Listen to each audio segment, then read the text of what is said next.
درود به همه دوستان. با دو تا برند چاکلز و چیتوس.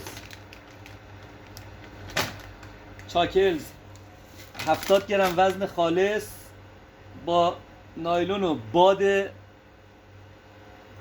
طلایی که توشه 80 گرم. چیتوس 60 گرم وزن خالص با باد طلایی که توشه 70 گرم.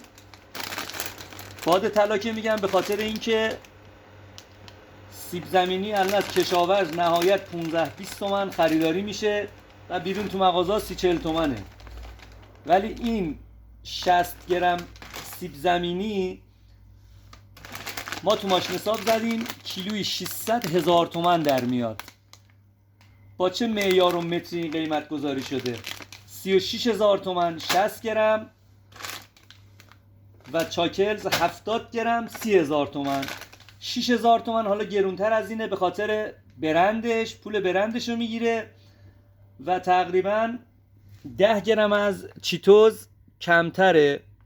چیتوز 10 گرم کمتر از چاکلزه. اون 10 گرم هم فکر کنم انعام بچه هاشو میده شرکت چیتوز که وزنش کمتره. جفتش هم گرونه. این کیلویی 430,000 تومن میفته سیب زمینیش، این کیلویی 600,000 تومن. الا برکت الله.